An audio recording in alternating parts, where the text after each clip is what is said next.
حضرت سیدنا نوح علی نبینا علیہ الصلوۃ والسلام اللہ کے پیغمبر ہیں، اللہ کے نبی ہیں۔ آپ کا سلسلہ نسب 7ویں پشت میں جا کے حضرت آدم علی نبینا علیہ الصلوۃ والسلام سے ملتا ہے۔ روایت میں آتا ہے کہ حضرت آدم کی وفات کے 126 سال بعد حضرت نوح کو اللہ نے نبی بنا کر بھیجا۔ حضرت نوح نے اللہ کے حکم، اللہ کا پیغام، اللہ کے دین کی تبلیغ لوگوں تک پہنچائی۔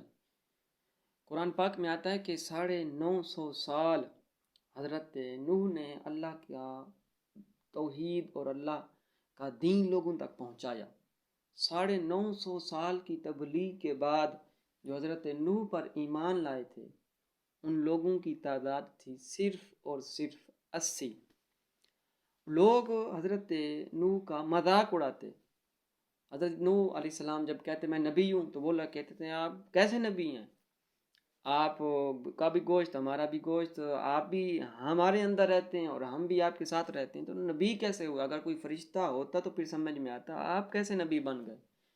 تو حتیٰ کہ جب حضرت نوح توحید کا پیغام ان کو پہنچاتے تو وہ آپ کو قتل کی دھمکیاں دیتے اور سنسار کرنے کی دھمکیاں دیتے۔ تو جب حد ہو گئی، حضرت نوح نے سب کچھ ان کو باور کرایا، وہ پھر بھی ایمان نہیں لائے، تو اللہ نے حضرت نوح کو حکم دیا کہ اے نوح، جو آپ کے ساتھ ایمان لا چکے ہیں آپ ان کو مضبوط کریں، اور جو بقیہ ہیں ان کو آپ چھوڑ دیں، وہ کافر ہی رہیں گے اور کفر کی حالت میں ہی مریں گے۔ حضرت نوح کو اللہ نے حکم دیا کہ آپ کشتی ایک تیار کیجیے۔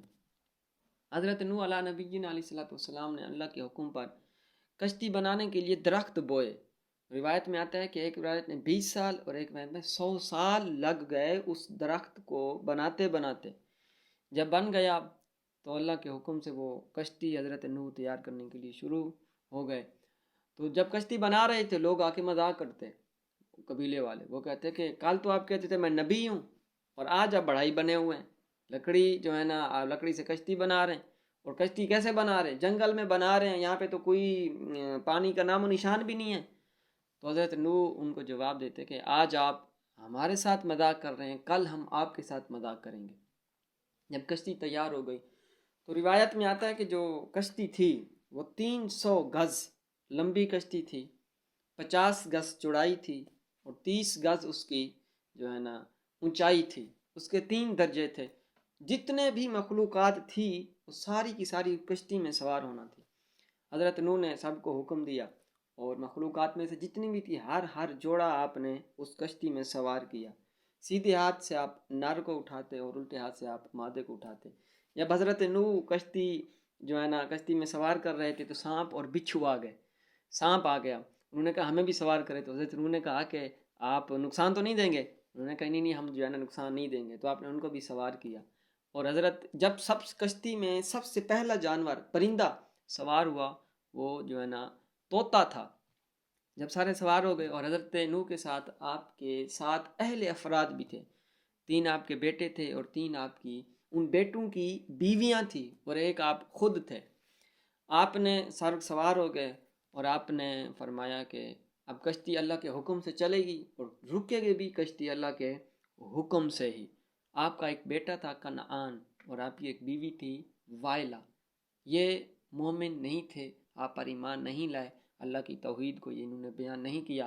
تو آپ نے ان کو کہا کہ آپ مومن ہو جائیں، کشتی میں سوار ہو جائیں، تو انہوں نے کہا ہم کشتی میں سوار نہیں ہوتے۔ اب وہ کشتی جب بیٹھ گئے تو اللہ رب العزت نے طوفان بارش کی صورت میں نازل فرمایا۔ 40 دن لگاتار وہ بارش ایسی ہوئی کہ پانی پہاڑوں کی چوٹیوں سے اب اوپر ہو گیا۔ اب کشتی بھی اسی لیول پہ پہنچ گئی، اب وہ کشتی چلنے لگی۔ حضرت نوح نے بیٹے کو پکارا کہ آپ آ جائیں، تو اس نے کہا میں نہیں آؤں گا، میں کسی پہاڑ کے اندر پناہ لے لوں گا۔ آخر کار ان دونوں کے درمیان موجیں آ گئی۔ جب کشتی چلی تو اس وقت 10 رجب تھی، اور جب کشتی جودی پہاڑ پہ جا کے رکی تو اس وقت 10 محرم الحرام کا دن تھا۔ 6 ماہ لگاتار کشتی چلتی رہی، اور روایت میں آتا ہے کہ کشتی نے 40 دن خانہ کعبہ کا چکر لگایا، طواف بھی کیا کرتی تھی وہ کشتی. اور اللہ رب العزت نے اسی طرح وہ جو مومن تھے ان کی تعداد 80 تھی، اور وہ 80 لوگ، ایک روایت میں ہے وہ 80 لوگ بھی کشتی میں تھے، اور ایک اور روایت میں آیا کہ صرف 7 افراد جو ہے نا کشتی میں تھے. معتبر یہی ہے کہ وہ مومن بھی جو ہے نا اس کشتی میں جو ہے نا سوار تھے، جیسے کہ قرآن پاک کے اندر ہے کہ وہ من آمنا، کہ جو آپ کے ساتھ ایمان لائے.